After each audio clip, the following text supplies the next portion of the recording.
আমার বয়স ১৮ বছর। আমি সবেমাত্র যুবতী বয়সে পা রেখেছি। আমাকে বয়সের এই সময় একদিন নিজের মামার বাড়িতে থাকতে যেতে হয়। আমার মামি আমাকে দেখে খুবই খুশি হয়েছিল। কিন্তু যখনই সন্ধ্যা হতো, আমার মামি আমাকে উপরে বানানো একটা ঘরে ঢুকিয়ে দিত। আর আমাকে মামার সামনে আসতে দিত না। একদিন যখন আমার তৃষ্ণা লাগলো, তখন আমি জল খেতে স্টোর রুমে থেকে বাইরে এসে দেখলাম মামির ঘর থেকে কান্নার আওয়াজ আসছে। এরপর আমি সেখানে যা দেখলাম, সেটা দেখে আমার জীবন বেরিয়ে গেল। আমার নাম আয়েশা।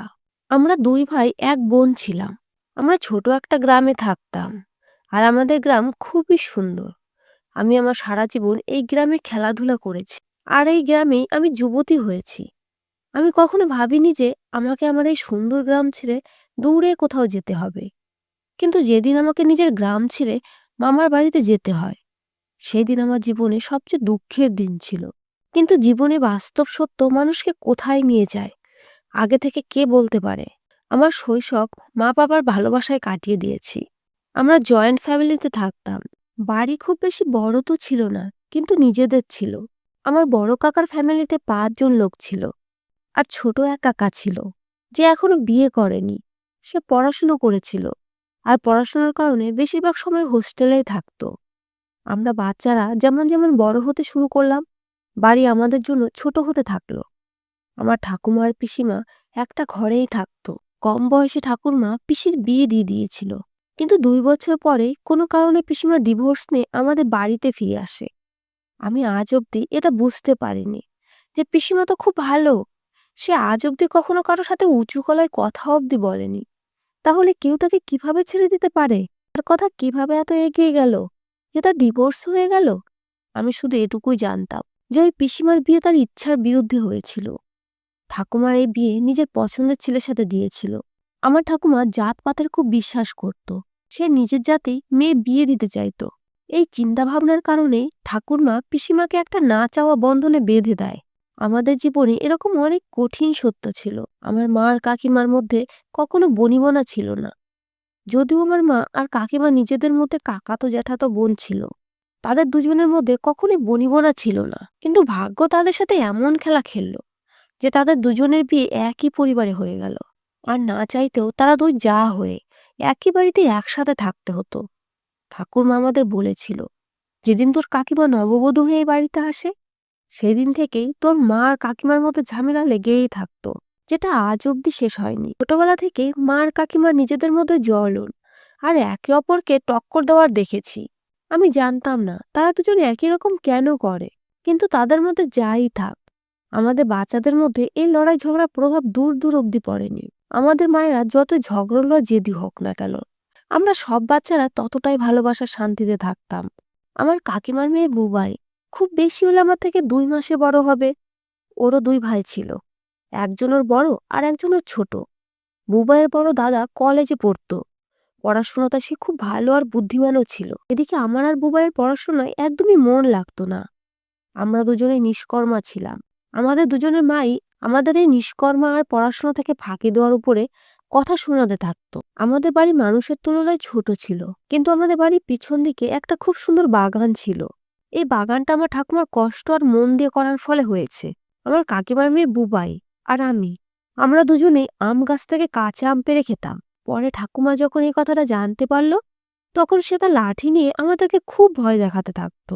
নিজেদের মায়ের গালের হাত থেকে বাঁচতে এই বাগানটা আমাদের সবার জন্য সুরক্ষিত জায়গা ছিল। কেননা ঠাকুমা তার বাগানে কাউকে পা রাখতেই দিত না। এটা অন্য ব্যাপার যে আমি আর বুবাই দিনের একটা বড় সময় এই বাগানেই কাটাতাম। এই সময় আমি ক্লাস 12-এ পড়তাম। তাই আমাদের বোর্ডে পরীক্ষা আছে। এই কারণে রাহুল আমাদের দুজনকে নিজের কাছে বসিয়ে জোর জবরদস্তি পড়াতো। রাহুল পড়াশোনায় খুব ভালো ছিল আর বাড়ির ব্যাপার স্যাপার থেকে দূরে থাকতো। যখন ও বুবাইয়ের সাথে আমাকেও পড়ানোর কথা বলল, তখন মা আর কাকিমার মধ্যে এই কথা নিয়ে অনেক ঝগড়া হলো। কিন্তু যখন ঠাকুরমা কঠোর স্বরে বলল যে আয়েশা আর বুবাই দুজনকেই রাহুল পড়াবে, তখন মা আর কাকিমা একদমই চুপ হয়ে গেল। কেননা বাড়িতে সবাই ঠাকুমাকে খুব ভয় পেত। মা আর কাকিমা দুজনে ঠাকুমাকে খুব ভয় পেত। এই কারণে মা আর কাকিমা এখন অব্দি হৃদয়ে পাথর রেখে একসাথে এই বাড়িতেই থাকছিল। কেননা আমার কাকা আর আমার বাবা কখনো নিজেদের বউদের কথা শুনতোই না। তারা ঠাকুমার কথাই শুনতো। ব্যাস, সময় এভাবেই কাটতে লাগলো। আর যেমন তেমন ভাবে আমি আর বুবাই 12 পরীক্ষাও পাশ করে গেলাম। আর আমাদের দুজনকে কলেজেও ভর্তিও করিয়ে দেওয়া হলো। কলেজে ভর্তি হওয়ার কিছু সময় পরেই কলেজের একটা ছেলের সাথে আমার ভালোবাসা হয়ে যায়। সেই ছেলেটার নাম পবন। সেই দিনগুলোতে আমার হৃদয়ে একটা আলাদাই অনুভব হতে শুরু করেছিল। আর আমি সেই ছেলের দিকে আকর্ষিত অনুভব করতাম। সবসময় সেই ছেলেটার স্বপ্ন দেখতে থাকতাম, কিন্তু সেই ছেলেটা আমাকে শুধু নিজের ভালো বন্ধু মনে করত। সে সময় একটা অদ্ভুত ঘটনা ঘটল। আমার ছোট কাকা বাড়িতে কাউকে কিছু না বলে বিয়ে করে নিল। আর এই কথাটা বাড়ির সবাই তখন জানতে পারল, যখন সে নিজের নতুন বউকে নিয়ে বাড়িতে এলো। ঠাকুরমা প্রথমে তো কাকাকে অনেক কথা শোনালো। তারপরে কাকাকে জিজ্ঞেস করলো, তুই একে নিয়ে থাকবি কোথায়? কাকা বলল, এই বাড়িতেই থাকবো। এই কথা শুনে ঠাকুমা তার দিকে ঘুরে তাকালো। তখন কাকা বলল, এখন তো শহরে থাকবো, কিন্তু কয়েকদিন পরে আমি একে এখানেই নিয়ে আসবো। একদিন কাকা কাকিমাকে নিয়ে শহরে চলে গেল। কিন্তু এখন সমস্যা এটাই যে যখন কাকা কাকিমাকে নিয়ে এখানে থাকতে আসবে, তখন তারা থাকবে কোথায়?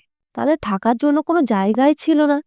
এই জিনিসটার সমাধান আমার মা কিছুটা এমনভাবে বের করলো যে পরীক্ষা শেষ হওয়ার পরে যখন আমার ছুটি পড়বে, তখন আমাকে মামার বাড়িতে থাকার জন্য পাঠিয়ে দেওয়া হবে। আর তারপরে পরেরটা পরে দেখা যাবে। পরীক্ষা যখন এগিয়ে এলো, তখন রাহুল আমাকে আর বুবাইকে পড়ানো শুরু করে দিল। যেমন তেমনভাবে পড়াশুনো করে আমি আর বুবাই নিজের পরীক্ষা দিলাম। পরীক্ষা হওয়ার সাথে সাথে কাকা ফিরে এলো। আর আমাকে নিজের মামার বাড়িতে যেতে হলে, মামার বাড়িতে যাওয়ার আগে আমি কলেজে পবনের সঙ্গে দেখা করতে গিয়েছিলাম।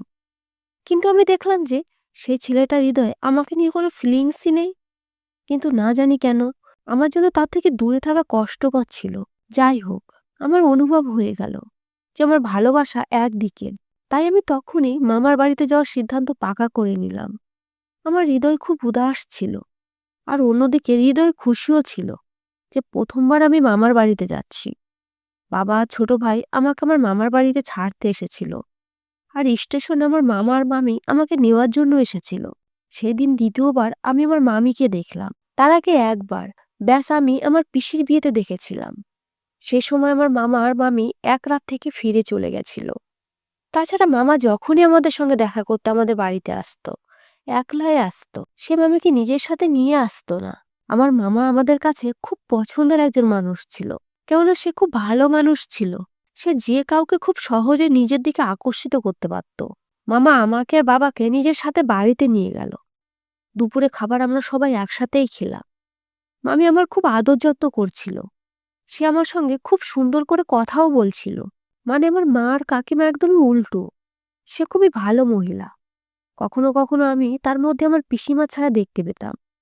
সে আমার খুব খেয়াল রাখতো, আর আমার কখনো কোনো জিনিসেরই অভাব হতে দিত না। আমি খুবই কেয়ারলেস আর অকর্মা ছিলাম। কিন্তু এরপরেও আমার মামি আমার উপরে কখনোই বিরক্ত হতো না। প্রতিদিন আমাকে বুবাই ফোন করত। ওর আমাকে খুব মনে পড়তো।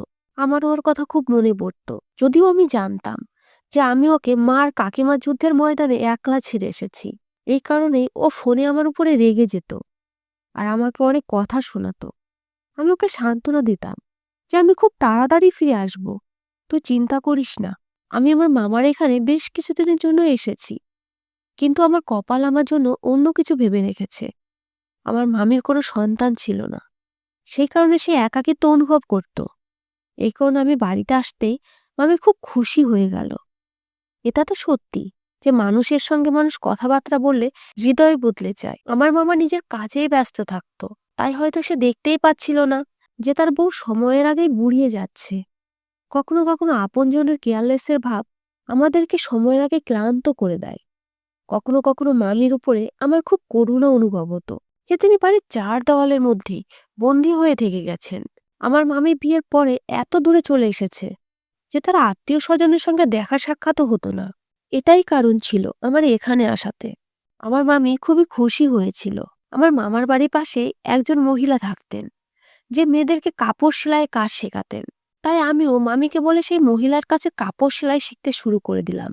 কিন্তু সেলাই শেখার সময় আমার মামির খেয়াল আসতে লাগতো যে আমার অনুপস্থিতিতে মামি বাড়িতে একাকিত্ব অনুভব করবে। সেলাই শেখার সময় একটা মেয়ের সাথে আমার বন্ধুত্ব হয়ে গেছিল, যার নাম পুতুল। কিছু সময়ের মধ্যেই পুতুলের সাথে আমার খুব ভালো বন্ধুত্ব হয়ে যায়। ও খুবই চটপটে আর উৎফুল্ল ভরা মেয়ে। ওকে দেখে কখনো মনে হতো না যে দুঃখ কখনো ওর কাছে এসেছে। ও সবসময় হাসতে খেলতে থাকতো। মামা সকালবেলা বেরিয়ে যেত আর সন্ধ্যার পরে ফিরে আসতো। এই সময় মামির সাথে আমার অনেক রকম কথা হতো। সেখানে আমার সময় খুব সুন্দরই কাটছিল। কিন্তু যখনই সন্ধ্যা হতে শুরু করত, তখন একটু অদ্ভুত ব্যাপার হতো। সেটাই এই যে মামা আসার আগে মামি আমাকে তাড়াতাড়ি খাবার খাইয়ে উপরে বানানো একটা ঘরের মধ্যে লুকিয়ে দিত। এই যে ব্যবহার সে আমার সাথে রোজই করত। এর কারণ কি সেটা আমি সংকোচের কারণে মামির কাছে জিজ্ঞেস করতে পারতাম না। একদিন রাতের বেলা তৃষ্ণার কারণে বাধ্য হয়ে উপরে ঘর থেকে বেরিয়ে নিচে রান্নাঘরের দিকে যাচ্ছিলাম। তখন আমি কারো ফুপিয়ে কান্নার আওয়াজ পেলাম। আমি আন্দাজ করতে চাইলাম যে এই আওয়াজ কোন দিক থেকে আসছে। তখন আমার আইডিয়া হলো যে এই আওয়াজ তো মামির ঘর থেকে আসছে। আমি যখন মামির ঘরের কাছে গেলাম, তখন দরজা কিছুটা খোলা ছিল। আমি হতবাক আর হতভম্ব হয়ে মামির ঘরের ভিতরে যে দৃশ্য দেখলাম, তাতে আমার পায়ের নিচ থেকে মাটি বেরিয়ে গেল। আমি কখনো ভাবতেই পারিনি যে মামি এতটা কষ্টে আছেন। আমার মামিও সমাজের এই 70% মহিলাদের মধ্যে, যারা নিজের স্বামীর মার খেয়েও নিজেদের চোখের জল লুকিয়ে শান্ত হয়ে থাকে। আমি আরো কিছুটা এগিয়ে গেলাম। এখন ভিতরের দৃশ্য পরিষ্কার দেখা যাচ্ছিল। বেচারি মামি মাটিতে পড়ে কাঁদছে, আর মামা ইচ্ছা মতো মামিকে মারছে। ভিতরে এই দৃশ্য দেখে আমার মুখ থেকেও চিৎকার বেরিয়ে এসেছিল, কিন্তু আমি হাত দিয়ে মুখ চেপে ধরে অনেক কষ্টে নিজের চিৎকার থামালাম। এরপর আমি দৌড়ে নিজের ঘরে এসে মাটিতে বসে পড়লাম। আমার শ্বাস এখনো খুব জোরে জোরেই চলছিল। সবেমাত্র কিছুক্ষণ আগে দেখা দৃশ্য আমি বিশ্বাসই করতে পারছিলাম না।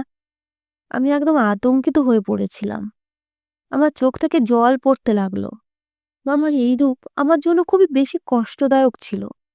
বাইরে থেকে তাকে নরম মনে হতো, কিন্তু মামা আসল রূপ যে এটা হতে পারে, এটা আমি কোনোদিনও স্বপ্নেও ভাবিনি। আমি সারা রাত সেখানেই কান্না করতে থাকলাম। মামা মামির বিয়ের 12 বছর পার হয়ে গেছে। না জানি মামি কবে থেকে মামার এই অত্যাচার সহ্য করছে। তারপরও মামি আজ অব্দি কারো কাছে কোনো অভিযোগ করেনি। এখন তো মামির বয়স ঢলে গেছে, তাই মামির এই বাড়তি বয়সের খেয়াল রাখা উচিত। মামা হয়তো সেই পুরুষদের মধ্যে ছিল যারা মেয়েদেরকে পায়ে জুতো মনে করত। আমি আমার জীবনে প্রথমবার কোনো পুরুষের এইরকম রূপ দেখলাম। যদিও এরকম অনেক ঘটনা শুনেছিলাম, কিন্তু বাস্তবে এরকম হতে আমি প্রথমবার দেখলাম। আমার বাবা আর কাকা যদিও মা আর কাকিমার উপরে রাগ করত, কিন্তু কখনোই এরকম বেইজ্জত করেনি। সে রাতেই বসে বসে আমি জীবনের সবচেয়ে বড় সিদ্ধান্ত নিয়ে নিলাম।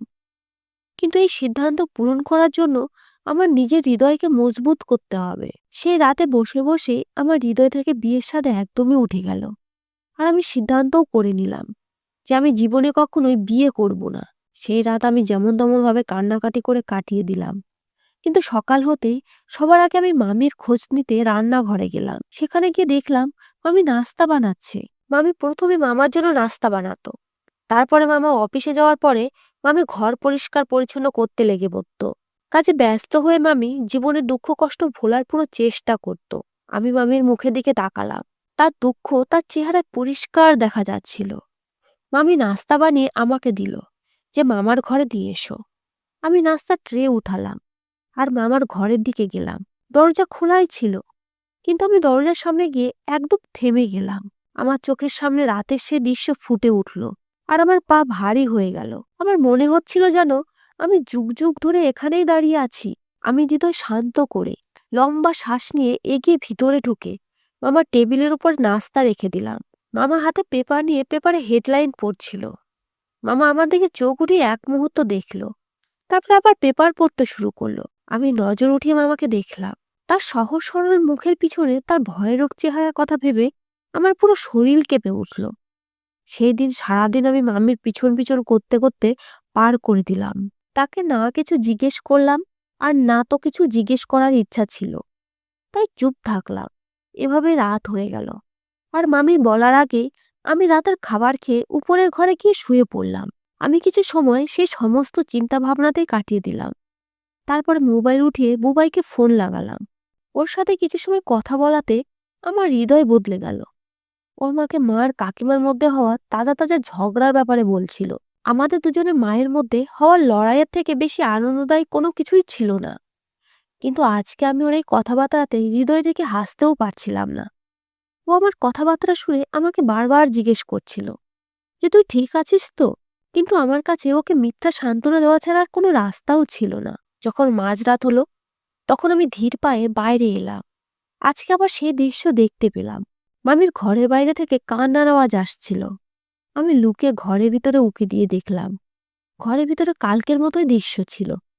আমি সেখান থেকে পালিয়ে নিজের ঘরের মধ্যে ফিরে এলাম। আর নিজের কাছে প্রতিজ্ঞা করলাম যে কালকে যাই হয়ে যাক না কেন, মামির সঙ্গে এই ব্যাপারে কথাবার্তা বলেই ছাড়ব। পরের দিন সকালে মামা অফিসে যাওয়ার পরে আমি মামিকে বললাম, সব কাজ ছেড়ে আমার কাছে এসে একটু বসো, তোমার সাথে কিছু জরুরি কথা আছে। আমার কথা শুনে মামি আমার পাশে এসে বসলো। এরপরে মামি আমাকে জিজ্ঞেস করলো, কি হয়েছে মা, কি ব্যাপার, সবকিছু ঠিক আছে তো?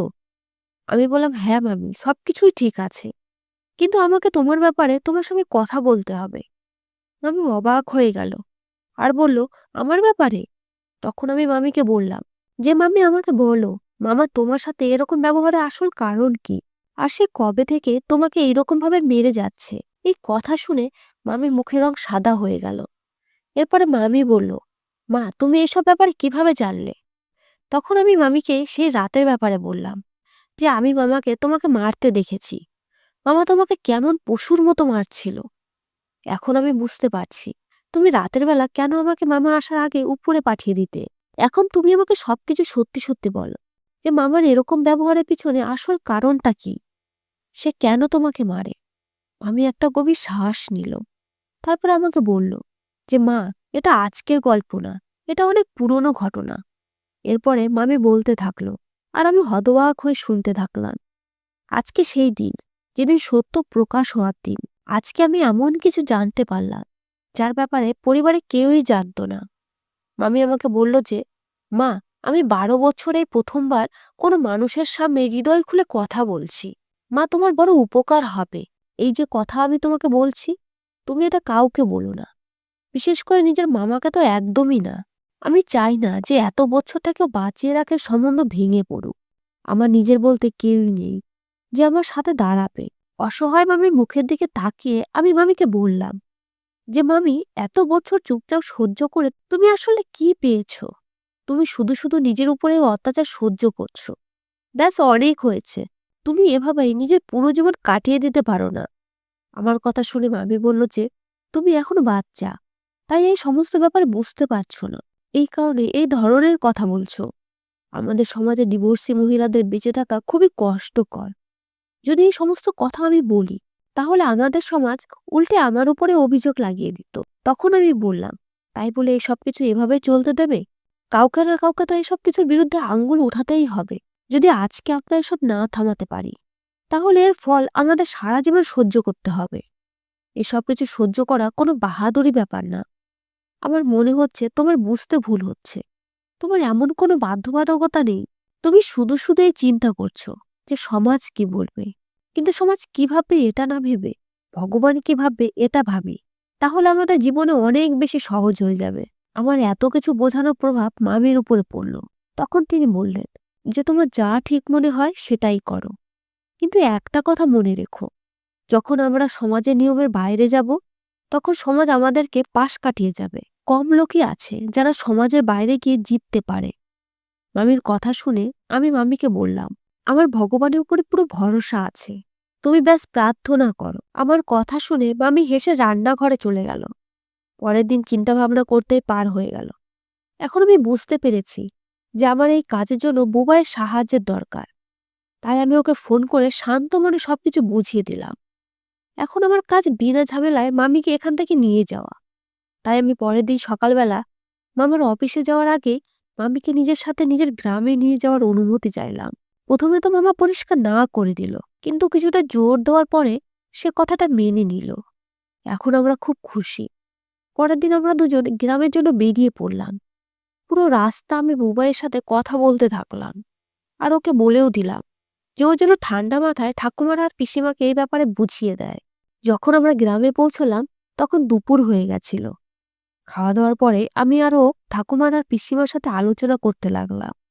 সমস্ত কথা শুনে ঠাকুমা বলল, এখন তোরা চিন্তা করিস না, আমি সুযোগ বুঝে তোদের মায়ের সঙ্গে নিজেই কথা বলবো। তার কথা শুনে আমার সমস্ত টেনশন শেষ হয়ে গেল। 2 দিন পরে ঠাকুরমা মা আর কাকিমাকে নিজের ঘরে ডাকলো আর সমস্ত কথা আমাকে বুঝিয়ে বলল। যখন আমার মা এই কথাগুলো শুনল তখন হতভম্ব হয়ে গেল। মা তো কখনো ভাবতেও পারেনি যে তার একমাত্র ভাই এরকম ব্যবহার করতে পারে। আমার মায়ের প্রথম থেকে সত্য কথা বলার অভ্যাস ছিল, আর আজকে তিনি সত্যি কথা বলার সুযোগ পেয়ে গেলেন। সবাই জানতো যে শুধু মা আর কাকিমা এরকম আছে, যারা মামার সঙ্গে এই ব্যাপারে কথা বলে, মামি সাহায্য করতে পারে। মামির কষ্টের কথা শুনে মা এক মুহূর্ত নষ্ট না করে তাড়াতাড়ি করে মামাকে ফোন করে আমাদের বাড়িতে এখানে আসতে বলে। মায়ের কথা শুনে মামা তাড়াতাড়ি করে টিকিট কাটিয়ে আমাদের গ্রামে পৌঁছায়। মামা গ্রামে পৌঁছালে মা তাকে দম নেওয়ার সুযোগ না দিয়ে তার ক্লাস নিতে শুরু করে দিল। ঘরে শুধু মা, কাকিমা আর মামা ছিল। আমি আর বুবাই ঠাকুমার বাগানে বসে কাঁচা আম খাচ্ছিলাম আর মামির কথা মনে করছিলাম। সেদিন মামি আমার জোর দেওয়ার কারণে নিজের জীবনের সত্য থেকে পর্দা সরিয়েছিল আর আমাকে বলেছিল যে আমার বিয়ে শুরুর কিছুদিন খুব সুন্দর কেটেছিল, যেরকম নতুন বিবাহিত লোকেদের কাটে। কিন্তু যখন কয়েক মাস কেটে যাওয়ার পরেও আমি প্রেগনেন্ট হলাম না, তখন তোমার মামা আমাকে ডক্টরের কাছে টেস্ট করাতে নিয়ে যায়। ডক্টরের টেস্ট থেকে জানা গেল যে আমার ভিতরে কোনো অসুবিধাই নেই, আমি একদমই ঠিক আছি। এরপর তোমার মামাকে ডক্টর টেস্ট করাতে বলল। তোমার মামার ইচ্ছা তো ছিল না, কিন্তু ডক্টরে ধরার পরে সে মেনে নিল। যখন রিপোর্ট এলো তখন আমরা জানতে পারলাম যে তোমার মামা কখনোই বাবা হতে পারবে না। আমি তো এইসব কিছু ভগবানের মর্জি ভেবে মেনে নিয়েছিলাম, কিন্তু ও সেই সত্য কখনোই মেনে নিতেই পারেনি। আমি সবসময় ওকে বোঝানোর চেষ্টা করতাম, কিন্তু ও মনে করতো যে আমি মজা নিচ্ছি। আর এই ভুল ধারণাতে ওর ভিতরে একটা খিটখিটে ভাব তৈরি হয়। ও নিজের এই দুর্বলতা আমার উপরে প্রকাশ করতে লাগলো আর আমার উপর অত্যাচার করতে শুরু করে দিল। আমি আমার মুখ বন্ধ রাখতে বাধ্য ছিলাম, কারণ এই দুনিয়াতে আমার কেউই নেই। এই কারণে আমি মামিকে সাহায্য করেছিলাম, যাতে তার জীবনে কিছুটা শান্তি আসতে পারে। ঘর থেকে মামা আর মায়ের কথা কাটাকাটি আওয়াজ আসছিল, তাই আমি উঠে বুবাইয়ের কাছে গিয়ে বসে পড়লাম। মা আর মামার ঝগড়ার ফল এটাই হলো যে রাগের চোটে মামা মামিকে ডিভোর্স দিয়ে পাশে রাখা একটা টেবিলে ঘুষি মেরে চলে গেল। এই ঘটনার কিছুদিন পরেই মামি পাশের একটা ছোটখাটো কোম্পানিতে কাজ পেয়ে গেল আর আমাদের পাশে একটা ঘর ভাড়া নিয়ে সেখানে থাকছিল। কিছু সময় পরে আমি আর বুবাই কলেজে পাশ করে গেলাম। মা তার থেকে বয়সে কিছুটা বড়, কিন্তু একটা ভালো লোক দেখে মামির বিয়ে দিয়ে দিল। মামি নিজের এই জীবনে খুব খুশি ছিল। কিছুদিন পরে রাহুল দাদার বিয়েও খুব ধুমধাম হয়ে গেল। আমরা সবাই তার বিয়েতে খুব মজা করলাম আর ধীরে ধীরে মা আর কাকিমার লড়াইও শেষ হয়ে গেল। এখন আমরা সবাই পুরো পরিবারের সাথে খুব খুশিতেই থাকি। ধন্যবাদ বন্ধুরা।